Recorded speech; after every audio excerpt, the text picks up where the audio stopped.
What's going on, my fellow Jedi and Padawans? Welcome back to another Jedi gaming video. Thank you guys so much for coming back to the channel, and if you guys are new, welcome. Now today we're going to be covering our first prismatic build for y'all that I was using inside of that world's first race. Obviously not that many teams got through because it was absolutely bonkers, but this was definitely helping me destroy those enemies in there with ease, even being at that nice contest level. Then today went through a nice normal clear with it, was doing the same thing the entire time for this build. Super good and versatile to use. So we're going to cover the exotic that I use as well as prismatic, because there is so much going on with this build, and just prismatic I should say in general, that the build crafting and just changing potential of aspects fragments is absolutely bonkers. So with most of these prismatic builds, I'm probably going to start out on the subclass, unlike my other builds that I usually start out with the exotics, because of how much is going on with prismatic. I'm going to kind of explain it, and then the reason that we're using the exotic behind the prismatic subclass, abilities, aspects, whatever, and then we'll go over weapons as well as our artifact this season. So to start us off, for me with this build, I was using our new super with Twilight Arsenal. This thing is very good this season. We are able to create a weakening explosion with those axes. Very good for damage phases to continue that DPS with 35% extra damage because of that expanding abyss. It is super good for that, and it does do a good little bit of damage. Good for odd clear as well, but again, you have so many other choices. This is what I personally liked the most after testing it inside of that day one raid for Salvation's Edge. Now as for our transcendent ability, obviously when you build up those meters for light and dark damage, you are able to cast this, where we get a bit of ability regen, plus this beautiful electrified snare grenade, so we suspend and jolt targets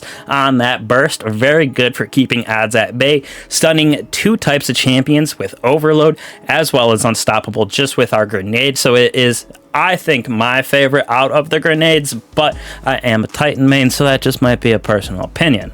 As for our other abilities, I personally went with a Towering Barricade. You could go with Rally for that faster reload. Strafe Lift is what I went with, but you could go High or Catapult.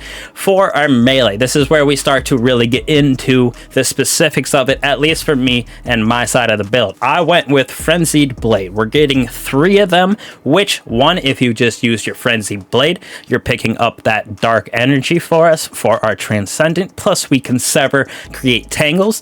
But the real reason that we're using Frenzied Blade is for that 3 different melees, because of consecration as one of our aspects. With this, you can go around, slide 3 times in a row because of that Frenzied Blade, go up in the air, slam down with that solar explosion, which is also the reason why we are using our exotic in Synthoceps, making this consecration even stronger. You could also go with Pyrogale Gauntlets if you would like, for that extra little bit of fire tornado afterwards, but I really liked the extra damage that the Synthoceps were using, especially if it was also part of that Frenzy Blade, not just the consecration. Now as for our grenade, I went with Suppressor because it was very good at getting those subjugators and stuff like that off of our backs inside of certain situations, plus this stuns overload champions, and with our fragments that we have on for the prismatic, this is also going to apply weakening to targets, which allows us to use that expanding abyss on our artifact, which will allow us to have that juicy 35% increase in damage. So not only is our super over here in Twilight giving us that weaken, but also our suppressor.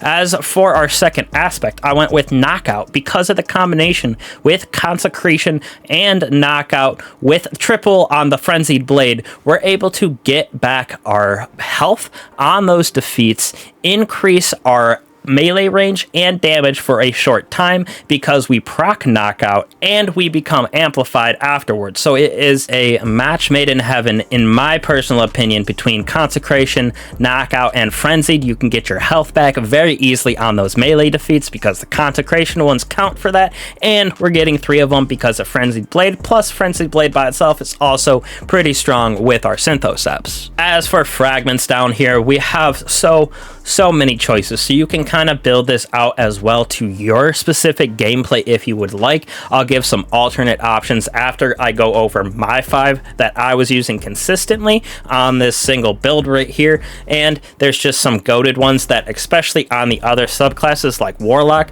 and the facet of Command is absolutely broken. But we were using the facet of Courage, so our Arc, Solar, or Void abilities deal increased damage to targets affected by that darkness debuffs. So for us, that would be our Solar Consecration as well as our Void Grenade with that suppressor, and then we are getting darkness buffs with Sever, Suspend on this build alone, plus that doesn't count everybody else around using Slow, Freeze, or Unravel, so very easy to get this to proc. Next on the list, we got Faceted Defiance. You can see that long list of debuffs over there. Finishers create detonations that either jolt, scorch, slow, sever, or make targets volatile based on the damage type of our super. So for us, we're making those enemies volatile with our finishers because we are using that Twilight Arsenal. As for our third one, we got rapidly defeating light or dark damage targets, or super final blows generate those elemental pickups. So with this, we're going to create void breaches as well as a bunch of those tangles because of this build. Every so often a fire sprite and ionic traces depending on what weapons we have, as well as that consecration melee. Fourth on the list for me was Faucet of Dawn because of the triple melee. Our powered melee hits, not just defeats against targets, makes us radiant, but those power melee final blows make us and our teammates radiant. So this was very, very good, like I said, with the triple consecration frenzy blade because we were getting melees all the time.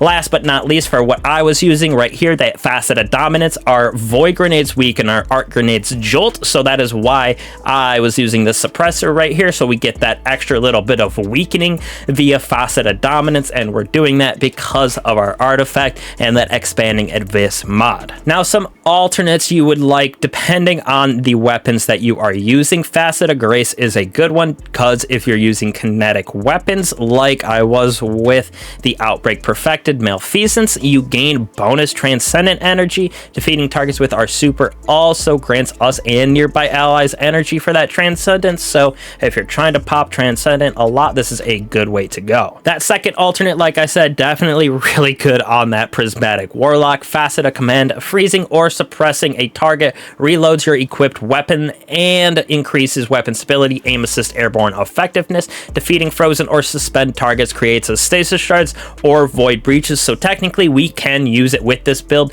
because of our suppressor grenade. I just think it is way better and procs way more often on something like our Prismatic Hunter or Warlock, especially the Warlock with those Bleak Watcher turrets. It is absolutely disgusting. Last but not least, we have Facet of Ruin that we could throw on this build because of those solar ignitions we're getting from that triple consecration, or even the stasis shatter that we're getting from our fellow teammates. Increases the size, damage, and burst of that shatter from the stasis crystals and increases the AoE of solar ignition, so it could be a very good option as well. But I stuck with my 5 up here that I first talked about and what I used definitely all day on Friday and through my clear today. Now the reason, like I said, Synthoceps wise, is because of the bionic enhancements. When we're surrounded, gain increased melee and super damage, while we have improved weapon handling and reload as well. So this was helping with DPS, plus with that consecration, it was absolutely disgusting the damage we could get and the explosions. It was wiping out everything, even in that contest mode on the one side where I was going for pretty easily in one single slam, especially if it got just right for that solar to reach it and cause that explosion. As for the stats that I built out in this bad boy, I went with Resilience as my number 1, Recovery as my number 2, then I was going Discipline and Strength as close as I could get to each other. Discipline, I did go a little bit higher so I could weaken and suppress targets more often, but that is also because we do have 3 melees. As for the mods, I was just playing with what we were going into. So special ammo finder for our sidearm with the arc siphon as well, because that's what we were using most of the time. Now we did go with momentum transfer, so when we get damage with our good old grenade, we're going to be able to get some of our melee back, and then vice versa. When we get powered melee hits, we're going to get our grenade cooldown. So with that triple consecration, we're getting back our grenade decently quick. Mods on your chest piece, I personally went with resistance because what we were going into. Then for surges, same thing. I had kinetic on for what we were doing at the moment. I could throw on, or I should throw on, void if I was doing something like the Warden of Finality, but this is also depending on the toughness and the activity that you're going into, with time dilation to make these last longer, as well as Reaper to help create more orbs of power for us. Now closing us out right here, this is what I was using for the most part, was either Outbreak Perfected or my Maleficence in my kinetic slot. One, because this is unstoppable. Two, this is anti-barrier, plus both very, very good and clean weapons for the kinetic slot. Obviously you could use Monte Carlo as well because it is a melee build, so this was definitely my 3 go-tos for my exotic. Now I did go with Indebted Kindness. This thing is absolutely disgusting. Beacon rounds of Volk shot, but really anything in this slot would pair well. Void weapons for sure because of our artifact, which I'll go over in a second.